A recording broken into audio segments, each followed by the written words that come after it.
Good evening to everyone present here on YouTube at this point of time. I'm Dr. Siddharth Rai, consultant orthopedic surgeon practicing in Seva Nursing Home and Hospital at Borpeta. तो जैसा कि आप सब जानते होंगे common orthopaedic elements पे मैं videos बनाता हूँ weekly. I try to make videos weekly और उसी सीरीज को कंटिन्यू रखते हुए आज मैं एक बहुत ही इंटरेस्टिंग टॉपिक पे वीडियो बनाना चाहता हूँ. और इस टॉपिक पे वीडियो रिक्वेस्ट मेरे फ्रेंड मिस्टर धीराज पाठक ने मुझे किया है. सो धीराज दा, this video is for you and to all those people who suffer from a very common problem, and that common problem is neck pain, अर्थात आपके गर्दन के पीछे का दर्द. तो आज जो हमारी वीडियो होगी उसमें मैं आपको गर्दन में दर्द होने के सबसे कॉमन कारण, आप घरेलू किस उपाय से इस दर्द से बच सकते हैं, क्या कुछ आप अपने लाइफस्टाइल में चेंज ला सकते हैं इस पेन से पीड़ित नहीं होने के लिए, और इसके थोड़े बहुत मैनेजमेंट ऑप्शंस, इन पे मैं डिस्कस करूंगा. So on that note let's start today's video. Cervical pain जिसे हम कहते हैं वो आपके गर्दन के पिछले हिस्से के दर्द को हम कहते हैं. उसे क्या कहते हैं हम? नेक पेन या सर्वाइकल पेन. तो नेक या सर्वाइकल पेन में जो आपका पेन होता है फ्रेंड्स, उसमें आपकी ऊपर की 7 हड्डियां आती है. ये 1 2 3 4 5 6 7. ये जो आपकी 7 हड्डियां, ऊपर से 7 हड्डियां हैं, ये आपके नेक के सिस्टम की फॉर्म करती हैं. पार्ट आप यहां से देख लीजिए. तो इस रीजन में हो रहे पेन को हम सर्वाइकल पेन या नेक पेन के नाम से जानते हैं. अब ये बीमारी इतनी इंपॉर्टेंट क्यों है? क्योंकि जैसे कि मैंने आपको बताया था, लो बैक पेन की प्रेवलेंस 84% है, इस बीमारी की प्रेवलेंस 50% है. और ऐसा कहा जाता है कि you are at a 67% risk of developing neck pain at some point in your life. अर्थात 2/3 आपकी जो लाइफस्टाइल रहेगी, 2/3 आई मीन 100 में कहा जाता है 2/3 पेशेंट्स को ये नेक पेन डेवलप होता है. तो काफी हाई इंसिडेंस है और काफी हाई प्रेवलेंस भी है. अभी जो नेक पेन होता है दोस्तों, इसके कॉजेस पे आते हैं. आपको क्या लगता है नेक पेन हो क्यों सकता है? देखिए, तो नेक पेन होने के बहुत सारे कारण हो सकते हैं. इस वीडियो के अंतर्गत मैं आपसे सिर्फ कॉमन कारण डिस्कस करूंगा और आपको उन कारणों से कैसे आप बचें उस पर टिप्पणी करूंगा. तो जहां तक कारण की बात है, नेक के पीछे आपकी मसल्स रहती है, हमारे नेक में मसल्स रहती है. तो the most common cause neck pain की हो जाएगी कि मसल में किसी तरह का स्ट्रेन होना या लिगामेंट्स में किसी तरह का स्प्रेन होना. ये कॉज हो गई. सेकेंड कॉज क्या हो गया? आपको कहीं पे चोट लग गई, इंजुरी होने की वजह से आपको नेक में पेन हो सकता है. अगर आप ओल्ड एज में पहुंच जाओ तो ओल्ड एज में पहुंचने के बाद हम एक बीमारी बहुत कॉमनली यूज करते हैं, हम कहते हैं स्पॉन्डाइलोसिस हो गया, स्पॉन्डाइलोसिस हो गया. तो स्पॉन्डाइलोसिस होना मतलब क्या हो गया कि आपकी जो सर्वाइकल डिस्क है, यानी कि आपके हड्डी के बीच में जो डिस्क प्रेजेंट रहती है, वो डिस्क का डीजेनरेट हो जाना, और उसके डिस्क के डीजेनरेट हो जाने की वजह से सिम्टम्स आना, उसको हम सर्वाइकल स्पॉन्डाइलोसिस कहते हैं. अब ये जो स्पॉन्डाइलोसिस की बीमारी होती है, ये इधर सर्वाइकल रेडिकुलोपैथी की तरह प्रेजेंट कर सकती है, अर्थात इस वाले पेन डिस्क आपके नर्व रूट को इंपिंज कर सकती है, या तो ये डायरेक्टली आपके स्पाइनल कॉर्ड को इंपिंज कर सकती है, जिसे हम कहते हैं सर्वाइकल माइलोपैथी, जो कि एक बहुत डेंजरस बीमारी है. या कॉमनली ये सिर्फ एक सर्वाइकल पेन की तरह प्रेजेंट कर सकती है. तो इसके अलावा कुछ कारण हो सकता है क्या नेक पेन का? जो लोग जिम में जाते हैं, कभी कभी वो अपर ट्रैप्स की ज्यादा स्ट्रॉन्ग एक्सरसाइज कर देते हैं, तो आपके अपर ट्रेपेजियस मसल ज्यादा स्टिमुलेट हो जाते हैं, उस वजह से भी कभी कभी आपको नेक पेन हो सकता है. सो टू ब्रॉडली क्लासिफाई, ये किसी इंजुरी की वजह से हो सकता है जिसमें आपको फ्रैक्चर या मसल का स्ट्रेन या स्प्रेन हो जाए. ये एजिंग की वजह से आपको स्पॉन्डाइलोसिस होने की वजह से हो सकता है, जिसकी अलग अलग तरह की प्रेजेंटेशन हो सकती है.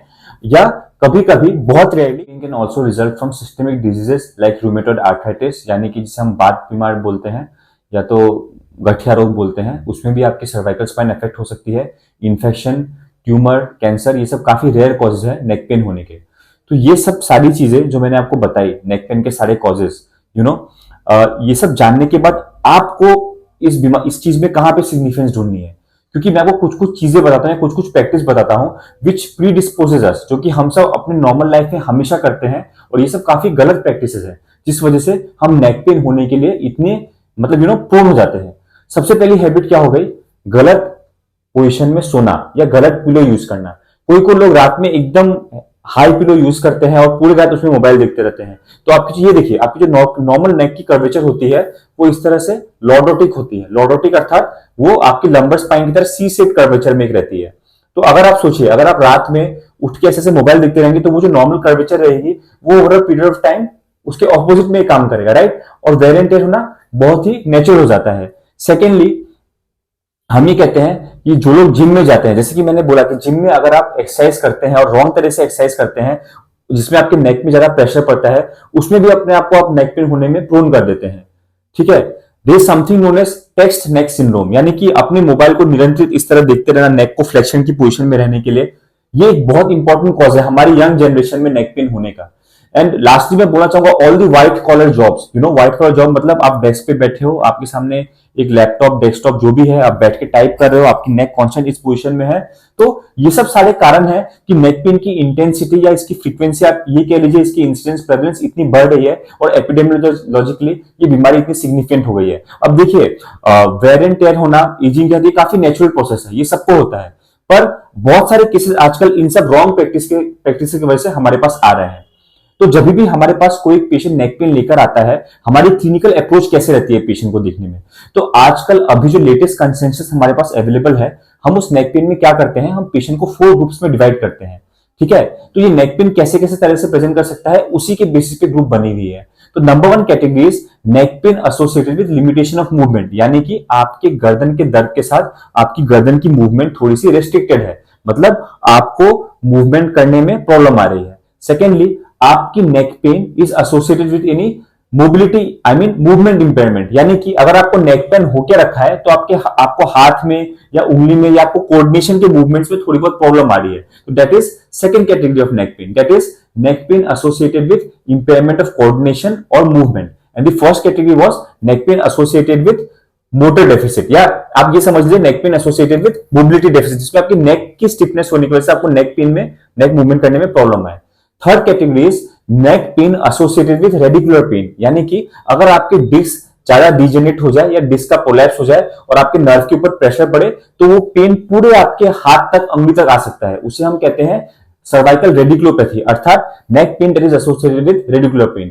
And last but not the least, in very missed out category, that is neck pain associated with headache, cervicogenic headache जिसको हम बोलते हैं।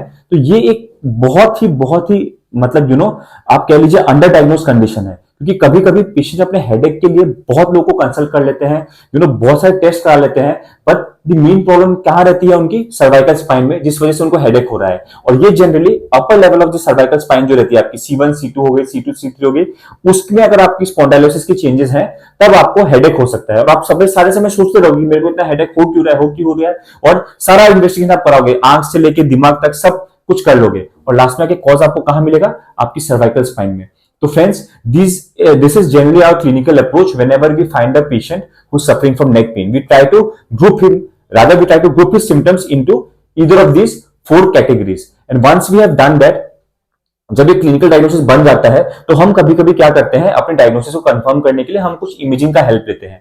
अब ये इमेजिंग किस फॉर्म में रहती है, जनरली हम एक एक्सरे रिकमेंड करते हैं ओल्ड एज में, क्योंकि ओल्ड एज में एक्सरे रिकमेंडेशन में कहीं ना कहीं सर्वाइकल स्पॉन्डाइलोसिस की जो चेंजेस होती है, डिस्क की डिजेनरेशन, हाइट में रिडक्शन होना, ऑस्टियोफाइड फॉर्मेशन, वो मोर और लेस क्लियर हो जाती है। पर कभी कभी अगर पेशेंट को नर्व की सिम्टम आती है या मोबिलिटी में इंपेयरमेंट आती है तो हमें एमआरआई भी करना पड़ता है, ताकि हम देख पाए कि आपकी सर्वाइकल डिस्क जो आपकी हड्डियों के बीच में है वो नर्व के ऊपर कहां और कितना प्रेशर दे रही है। So these two are basically investigation we do. And most of the time जो स्ट्रेन लेकर पेशेंट आते हैं उसमें इट्स अ क्लिनिकल डायग्नोसिस। ठीक है, अब कोई बंदा व्हाइट कलर जॉब करके टेक्स्ट नेक सिंड्रोम लेके हमारे पास आ रहा है तो really we advise him in investigation, because it's a very clear cut clinical diagnosis, and we advise him कि आप अपना लाइफस्टाइल थोड़ा चेंज कर लो and you will not suffer from this problem.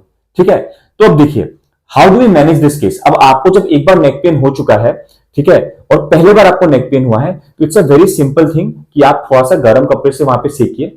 ठीक है, आपको जिस वजह से नेक पेन हुआ है आप उस एक्टिविटी को रेस्ट्रिक्ट कर दीजिए, जैसे कि हाई पिलो लेना आप छोड़ दीजिए, थोड़ा सा मोबाइल से फ्री हो जाइए, थोड़ा सा व्हाइट कलर जॉब में थोड़ा सा अपने नेक को भी फ्री रखिए, और ये सब चीजें आप हल्के फुल्के नुस्खे घर पे अपनाइए। 70-80% केसेस में इनसे नेक पेन कम जाते हैं। नेक पेन नहीं कम रहा है 2-3 दिन से, आप हमारे पास आइए, हम क्या क्या कर सकते हैं, आपको ओरल मेडिकेशन देते हैं 7 to 10 डेज के लिए।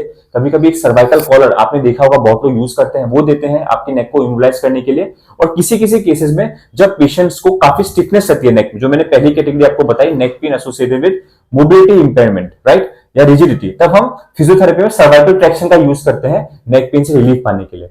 जब एक बार, जैसे कि बैक पेन में मैंने आपको बताया था, नेक पेन आपका एक्यूट एपिसोड कम हो जाता है, तब आपको नेक्स्ट क्या क्या चीजें चेंज करनी है। तब आपको सबसे पहली चीज चेंज करनी है your sleeping posture.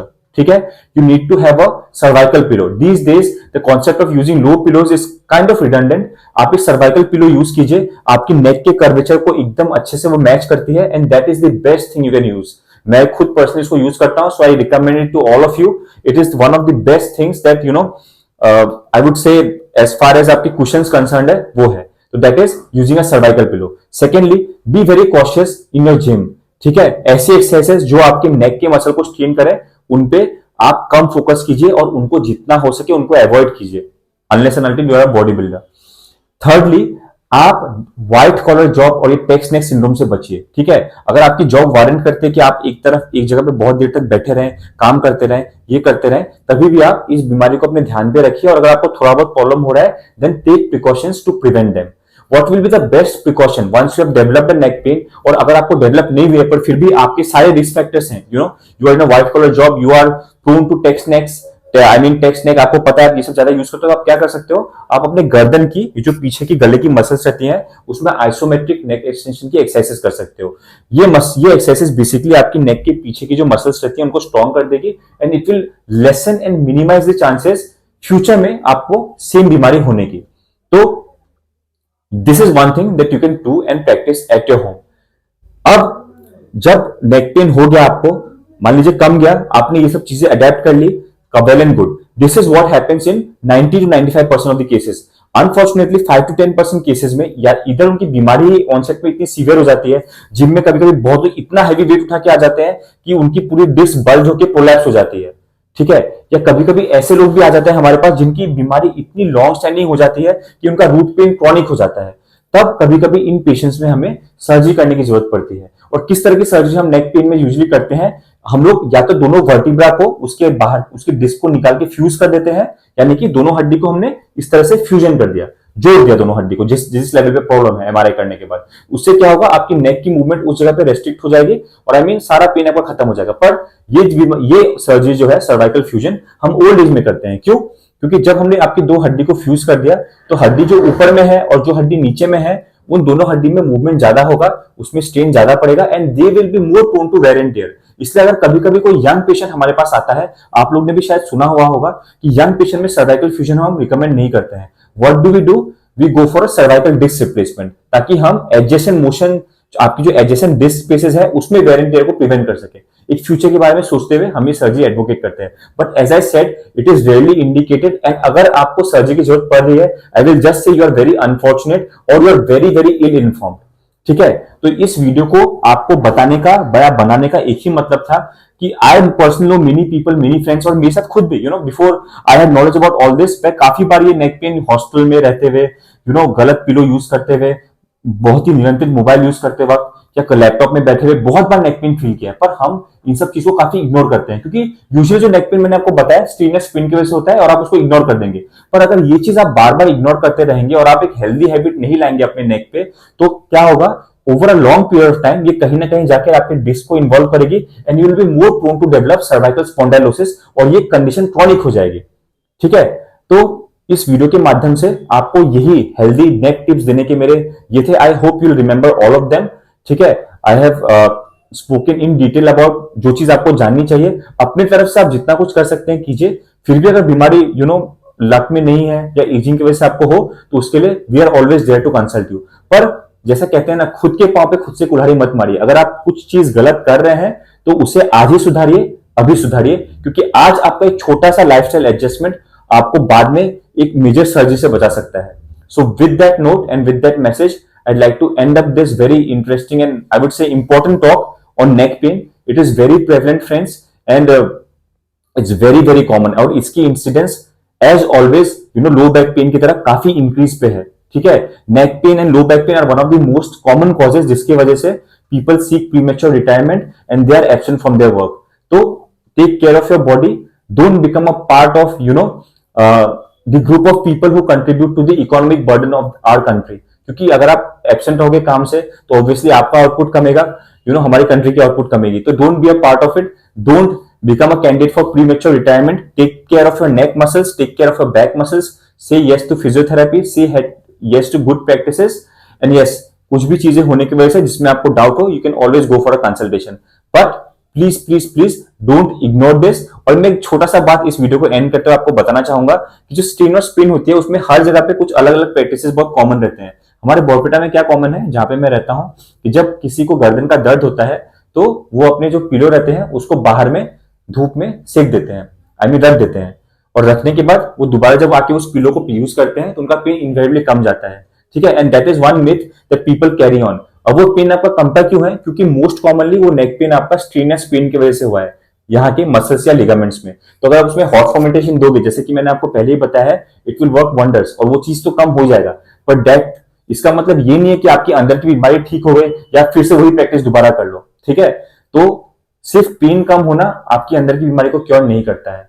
I hope you get this message because I keep on saying it. Be informed about your disease. And on that note, and on that small message, I'd like to wrap this video. Please like this video, comment on it, subscribe to my channel, and share this video as much as possible. I'll be very thankful and grateful to you. Thank you so much, friends, for your patient listening.